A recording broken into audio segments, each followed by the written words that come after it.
Hi, so we're moving on to digital escape rooms, and I thought that I'd just start off a little intro here. Okay, here's me, and here we go.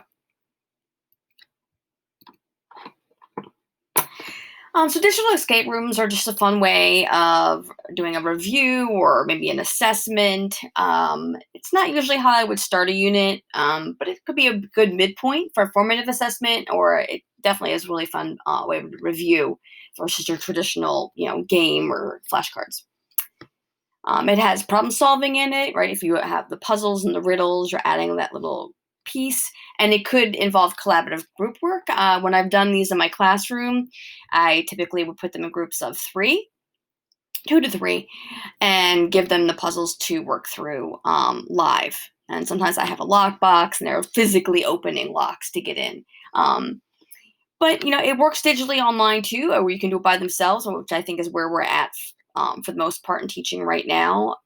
Now that we're doing a lot of virtual teaching, you probably could still make a collaborative online if you know your students are able to have a similar schedule and work together. So just know your students. Okay. Just like there were different kinds of the web quests, same thing. You have sort of a linear series of puzzles.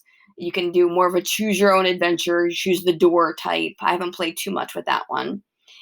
Or you're like in the room, it's a little more immersive. And you have to put a little more effort into combining different formats because you need Google Forms, docs, and slides working together for that sort of more immersive look.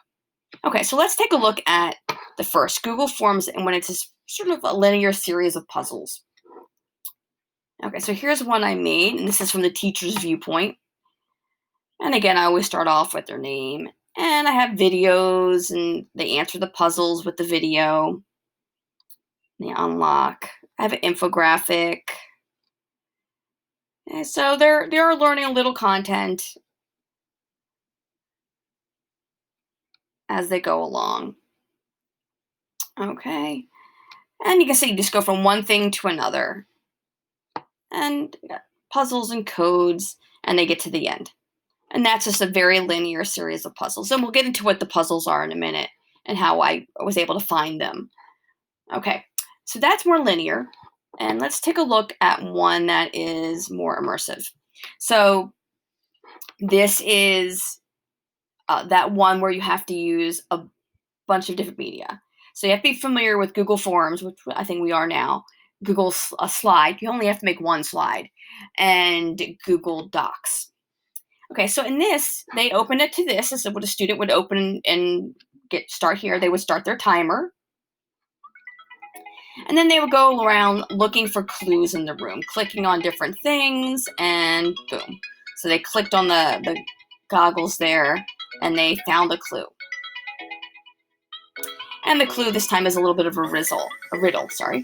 I have arms, but I don't have any hands. I have a bridge, but I don't go over water. I have rims, but I'm not a car. I have lenses, but I'm not a camera. I'm found on the face, but I'm not a smile. And this is clue number 2. And their room is still there. So that clue opened up in a separate tab. So they have their clue number 2, and they're going to keep looking for more clues. And this is the acid clue. Again, I just made these riddles for this one. They have clue number 1. And you might want to tell them how many clues they're looking for. And again, they're clicking and looking on different things. And they have all 3 clues. And then they have to use those clues. And now they have to find the lock. You can make a door. Again, notice the timer keeps going. So this time it's a safe. And here's how they're going to solve or unlock their escape room. So they're going to put their name in.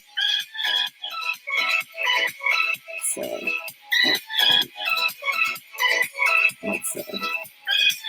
Okay. It's just going to let me do that. Okay. And riddle 1. Let's riddle 2. Riddle 1 was the acid. And go back to my lock.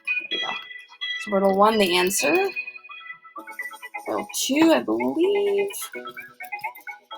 And riddle 3.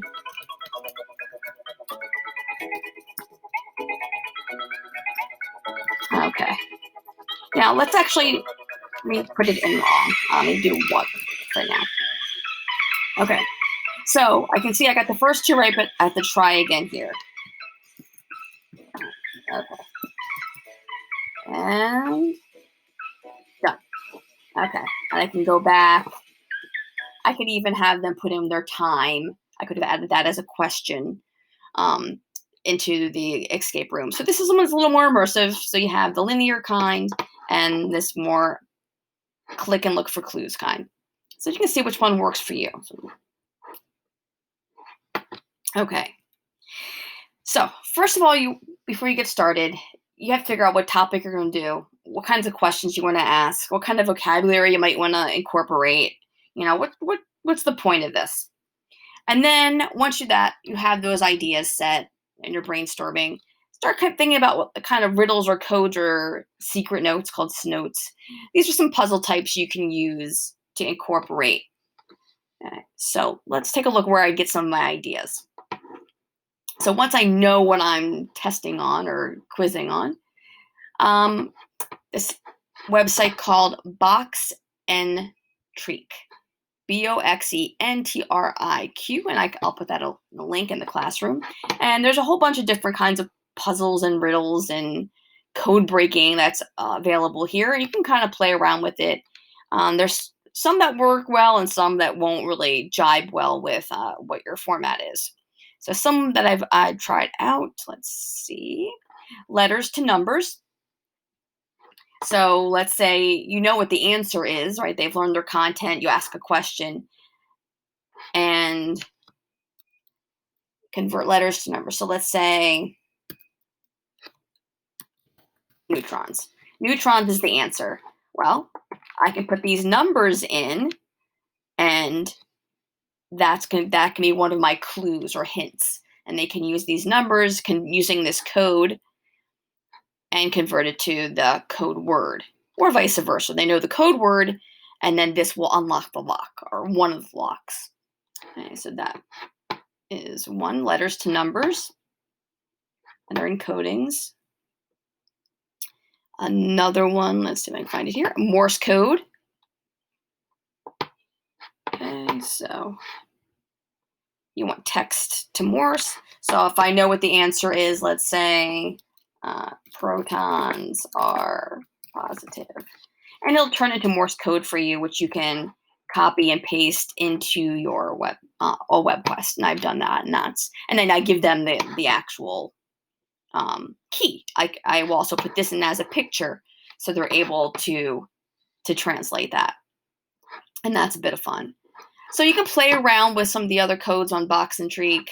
There's a lot here, and again, some will work, some will be a little more complicated. So it's kind of up to you how far you want to take it. Another thing besides your average riddles is secret notes. Okay, these are called snotes. This is at snotes.com, and to make your snote or secret note, you put it whatever your words are.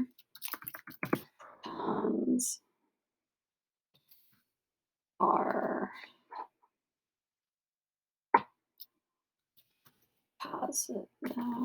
positive and nucleons. Okay, so that's what I wanted to say. And got my theme.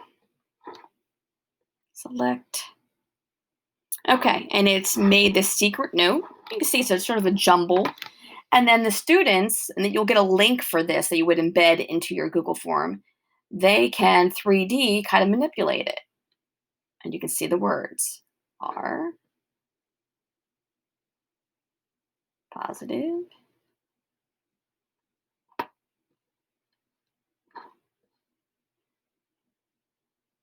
nucleons.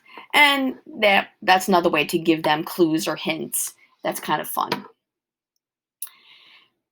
Okay, so hopefully this gave you some good ideas of how to get started. Again, plan what your topic is, what some of the questions you want to ask, find articles, mini videos, or you can just simply have riddles, codes, and secret notes. Okay, enjoy. Good luck.